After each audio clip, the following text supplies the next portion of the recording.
Une suite 24 ans après. Était-ce vraiment nécessaire? Oh, Dieu seul le sait, hein. Bonsoir à tous. Alors aujourd'hui, il sera question de Gladiator 2 ou Gladiator 2, c'est selon, à nouveau réalisé par Ridley Scott, avec cette fois-ci dans les rôles principaux donc Paul Mescal, Pedro Pascal, Connie Nielsen ou encore Denzel Washington.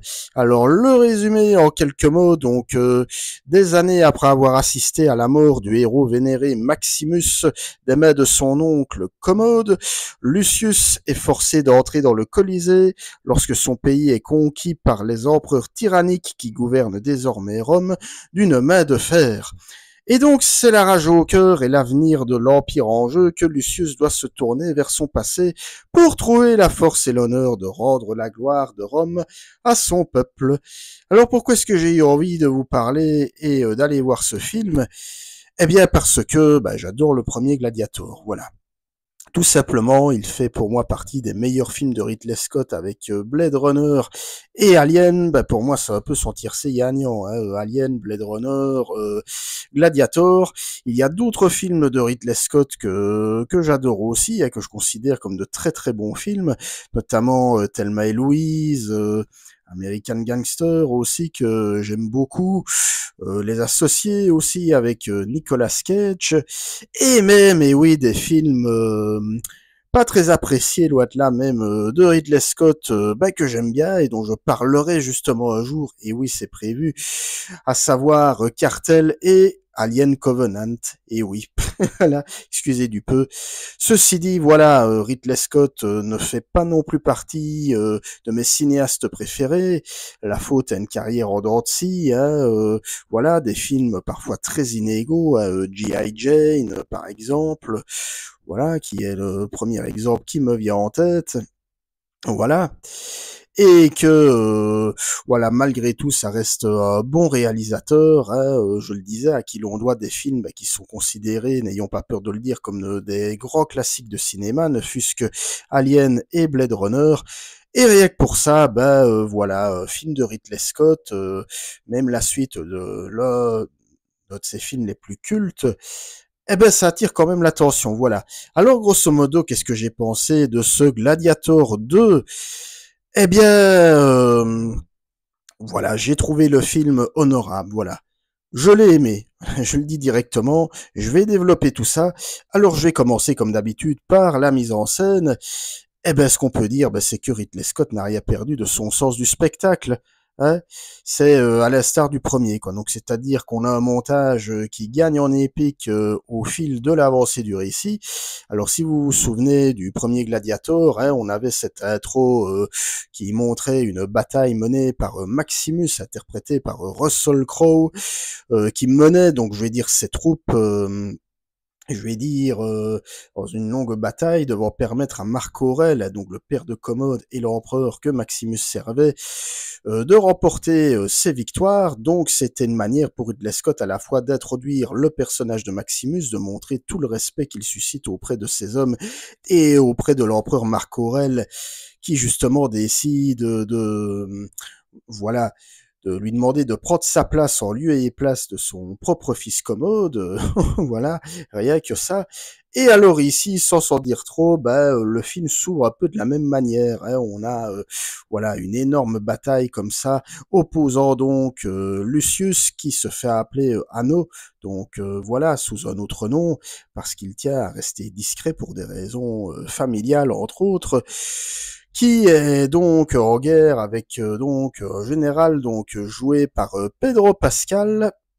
Voilà, et on va très vite comprendre que au final entre les deux hommes, eh bien le destin va faire qu'ils ne pourront être qu'ennemis. Et donc voilà, donc alors j'ai envie de dire, on est 24 ans plus tard, donc forcément les nouvelles technologies ont évolué, le grand spectacle aussi, et donc on est vraiment dans une bataille où voilà, on en prend littéralement plein les yeux. Hein, je vais dire, on a des figurants, enfin voilà, Enfin, je veux dire, il y a de la bagarre un peu partout. On y voit des figurants qui se rentrent dedans. Alors, on sait maintenant, je veux dire, depuis notamment les fameuses batailles du Seigneur des Anneaux de Peter Jackson, qu'il y a quand même une bonne partie due au numérique et aussi quand même à des effets pratiques. Hein, voilà. Et ça reste vraiment, je veux dire, très spectaculaire. Hein, des gros morceaux de bravoure comme ça. On voit des boules de feu projetées dans tous les sens, des flèches, parfois même des flèches enflammées qui volent comme ça en l'air, et aussi des combats de corps à corps assez violents. Hein, mais ça, la violence, je vais y revenir un petit peu après. Voilà.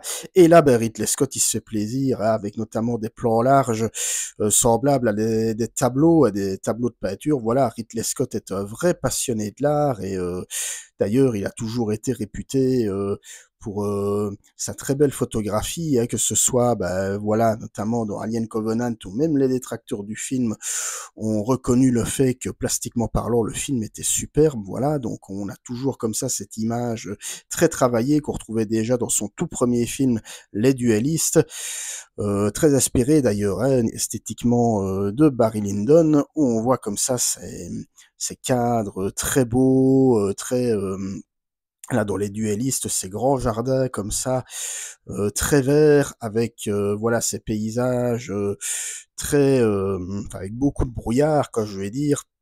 On pourrait qu'on avait l'impression de voir un tableau vivant devant nous, avec deux personnages qui se faisaient face de loin. Le genre de plan qu'on retrouve également dans Prometheus et dans Alien Covenant, hein, où on voit, voilà, quand les astronautes se posent sur les différentes planètes, toujours ces images comme ça brumeuses avec le vaisseau en arrière-plan, comme une vraie peinture, et qu'on trouvait déjà dans le premier Gladiator. Voilà. Donc à ce niveau-là, voilà, donc Ridley Scott multiplie vraiment les plans larges tels d'étoiles, hein, je veux dire, on peut le dire, avec notamment d'autres images, notamment à la fin du film, où on va voir les armées qui vont être figées comme ça, tels des dominos, face au Colisée, le Colisée qui est comme ça, très figé, très droit. Une manière d'illustrer l'immensité du chaos qui entoure l'humanité en quelque sorte, donc ces hommes prêts à périr. Voilà, donc, alors en termes de mise en scène, Ridley Scott, ça a toujours été, hein, on peut le dire, un réalisateur classique. Je veux dire, un peu à l'instar, pour prendre des exemples contemporains, de Spielberg ou de Paul Verhoeven, ou même, hein, on peut le dire, de Clint Eastwood, c'est-à-dire des réalisateurs qui cherchent pas à faire des plans séquences pour le plaisir de faire des plans séquences. Alors attention, hein, je vais dire, Spielberg fait de très beaux plans séquences, mais voilà, c'est pas des réalisateurs qui vont comme Tarantino ou Scorsese s'amuser, je vais dire, à esthétiser la mise en scène. Ce qui les intéresse, c'est vraiment le déroulé du récit. Voilà, donc une mise en scène sobre, mise au service du récit. Et ça, c'est un peu ça aussi. Donc la touche Ridley Scott. Et donc on a une mise en scène comme ça, assez semblable au premier Gladiator, où voilà, je vais passer directement au scénario. Du coup, donc on démarre. Enfin, je veux dire, voilà, on a une forme similaire. Donc, on démarre par une histoire de vengeance. Hein. Dans le premier, Maximus voulait venger sa famille anéantie sous les ordres de Commode. Et alors ici, bon, petit spoil, Lucius va vouloir se venger du général pour la perte de sa bien-aimée. Voilà, désolé pour le petit spoil, mais enfin, voilà, après tout, c'est pas vraiment un gros spoil, mais bon, voilà. Et sauf qu'ici, c'est vraiment très différent. Donc, comme je le disais, on a un point de départ similaire, mais un fond complètement différent. Et c'est ce qui m'a séduit, donc, au niveau du scénario, c'est que Ridley Scott, il ne fait pas le même film. Alors voilà, j'ai envie de dire, ne vous tracassez pas. Gladiator 2 n'est pas un copier-coller ou un remake déguisé du film d'origine, comme ça a pu être le cas de nombreuses ressucées de franchises tardives dont je ne vais pas citer le nom comme ça, voilà. Mais voilà, donc ici On évite clairement le piège de la redite, ce qui n'empêche pas le fanservice, hein, mais quand même bien dissimulé, je vais y revenir. Et donc on a un film qui est découpé, on peut dire, en deux parties. Hein. Je veux dire quelque part la quête vengeresse de Lucius en première partie, et puis en deuxième partie, une structure, je vais dire, un peu plus à la Game of Thrones. Alors c'est vrai, Game of Thrones, j'en avais déjà parlé lors de ma critique des Nibelungen, mais ici, on est clairement dedans. Hein. On a la deuxième partie va se focaliser sur des jeux de pouvoir, de manipulation. On va retrouver d'ailleurs une figure très similaire à celle de Game of Thrones, où cette fois-ci on n'a non pas un seul empereur comme dans le premier, mais deux, en l'occurrence deux jumeaux complètement fous alliés, obnubilés par le jeu du sang, qui feraient presque passer Commode pour presque pour un enfant de cœur, j'ai envie de dire, complètement immature, et à côté de ça, donc on a le personnage donc joué par Denzel Washington, dont j'ai oublié le nom et qui va me revenir dans pas longtemps. Voilà. Et donc, ben voilà, son objectif donc à Denzel Washington, c'est également donc de se venger un petit peu de tout ça. Donc voilà, Macrinus. Donc Macrinus joué par Denzel Washington, qui va œuvrer un petit peu dans l'ombre, à l'instar d'un personnage de Game of Thrones, qui va un petit peu manipuler Lucius, sa mère, Lucilla, d'ailleurs toujours jouée comme dans le premier par Connie Nielsen, voilà, pour bien nous montrer que c'est bien une suite, et qui va manipuler les jumeaux empereurs, et alors, vous allez me dire c'est Denzel Washington, mais je vais y revenir après au niveau de l'interprétation. On y croit ce personnage qui pue l'ambiguïté, je vais dire, à des kilomètres, et donc comme je vous le disais, on a ici un film très différent de son prédécesseur dans la mesure où, j'ai envie de dire, voilà, alors j'adore le premier Gladiator, je le répète, mais on a moins, j'ai envie de dire, ce côté manichéen où Commode était représenté comme un vrai méchant, et je veux dire, n'ayant pas peur de le dire, il tue son père, même si je dis pas que c'est justifié, mais on pourrait se dire qu'il avait ses raisons, mais pas que. Il, en plus de vouloir faire assassiner son adversaire, il fait également massacrer la femme et le fils de ce dernier. Il a le béguin pour sa sœur, avec qui il veut concevoir un héritier, sous peine de quoi il fera exécuter donc le fils de celle-ci, à savoir Lucius, qui est un petit garçon, je le rappelle, dans le premier Gladiator. Donc voilà, je pense qu'en matière d'ordure, et donc ici on est dans quelque chose de différent, quoi. Je veux dire notamment à travers le général joué par Pedro Pascal, dont je tairai les motivations parce que c'est assez important pour la suite de l'intrigue. Donc le général Marcus Acacius, voilà. Et j'ai envie de dire même les jumeaux qui au final sont voilà, sont fous alliés, mais qui ne sont, on va bien le voir, que des pions au service d'un plan, du plan formanté par Macrinus, hein, je veux dire, voilà. Et donc, mais j'ai envie de dire que le film n'en est que plus palpitant. Alors palpitant dans la mesure où, voilà, je vais dire, on finit quand même par être un peu pris, je vais dire, par toutes ces histoires comme ça, un petit peu de complot, même si, comme je le dis, il y a le charisme et l'interprétation d'Enzel Washington, ils sont aussi beaucoup pour pour quelque chose. Voilà, si on avait pris un acteur moins doué pour ce type de personnage, peut-être que oui, on serait resté un petit peu plus sur notre fin. Et j'ai envie de dire que là, ça permet au film de proposer autre chose, une approche beaucoup plus politique et aussi beaucoup plus nuancée. Voilà. Alors, voilà, donc maintenant, quant à savoir si cette suite est vraiment utile ou pas, j'ai envie de dire, ouais, voilà, ça fait des années quand même que Ridley Scott disait qu'il envisageait de faire une suite à Gladiator, au même titre que il envisageait de faire des prequels à Alien ou une suite à Blade Runner, donc quelque part on pouvait un petit peu s'y attendre.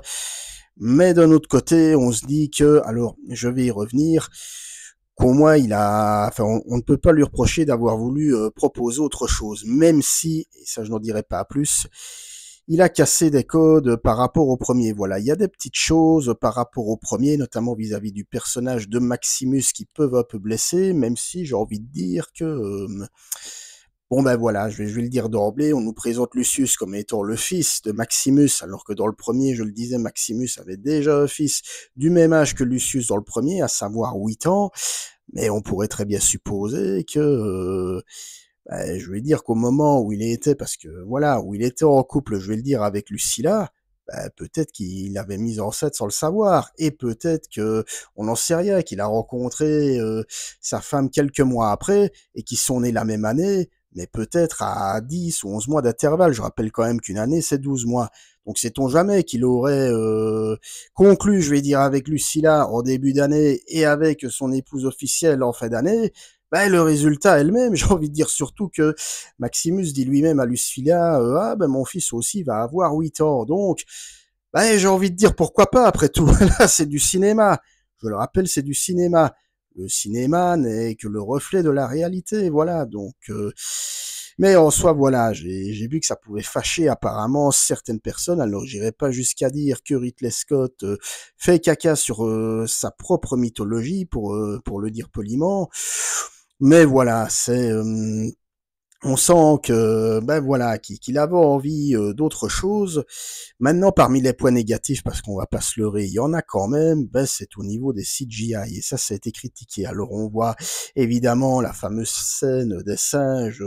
Bon, dans le premier, on avait des tigres qui étaient en stop motion, on va le dire comme ça, enfin je veux dire un peu en maquette, mais on y croyait, quand je vais dire, à ces tigres qui n'hésitaient pas à dévorer comme ça les gladiateurs. Alors ici, voilà, les singes comme ça en CGI, c'est vrai que ça pique un peu les yeux. On a l'impression que Ridley Scott, il a fait ça un petit peu à l'arrache, quoi, en mode bon allez, ça marche, on le prend.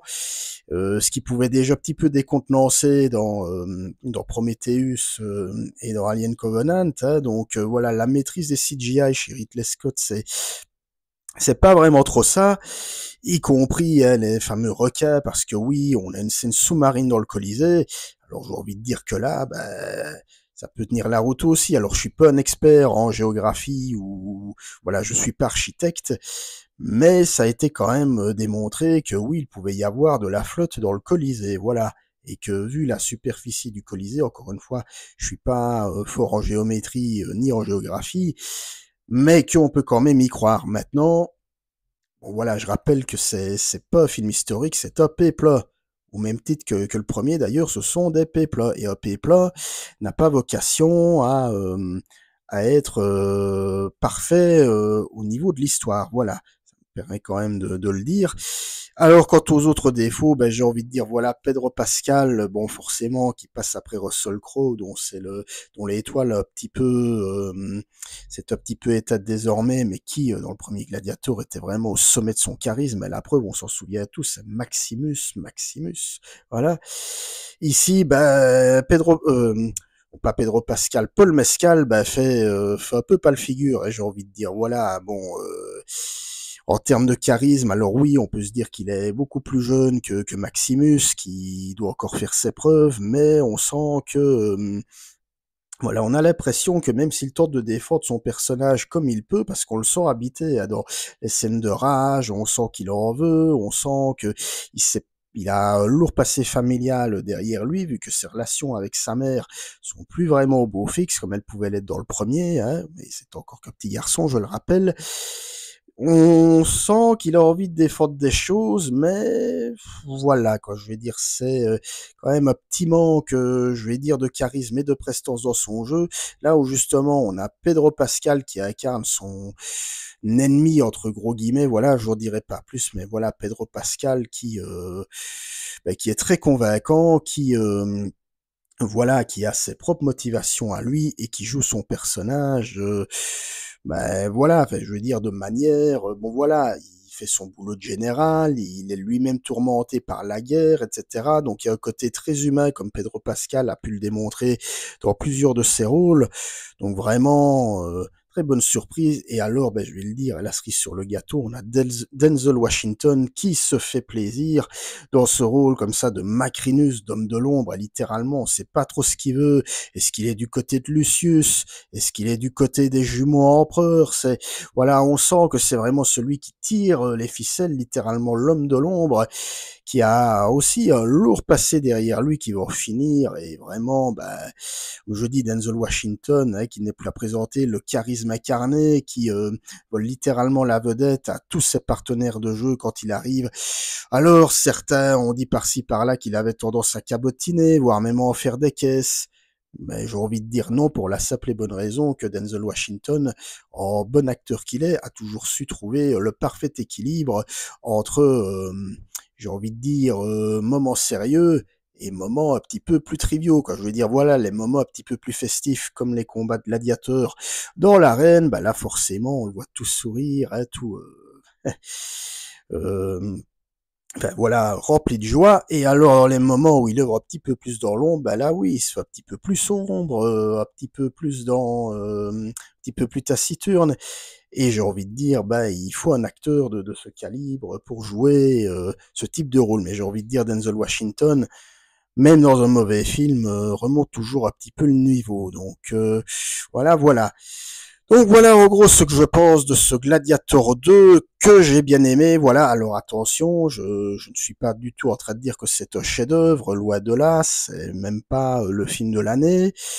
Et que ben voilà, si vous y allez en vous disant qu'il sera du même niveau que le premier, ben j'ai envie de dire n'y allez pas parce que c'est pas le cas. Voilà, on sent que même si Ridley Scott, c'est ce que je pense, n'a pas fait cette suite complètement par hasard. J'ai envie de dire, il a quand même 87 ans, de l'argent, il en a, et je pense que c'est pas ce qui l'a motivé à rempiler même 24 ans après.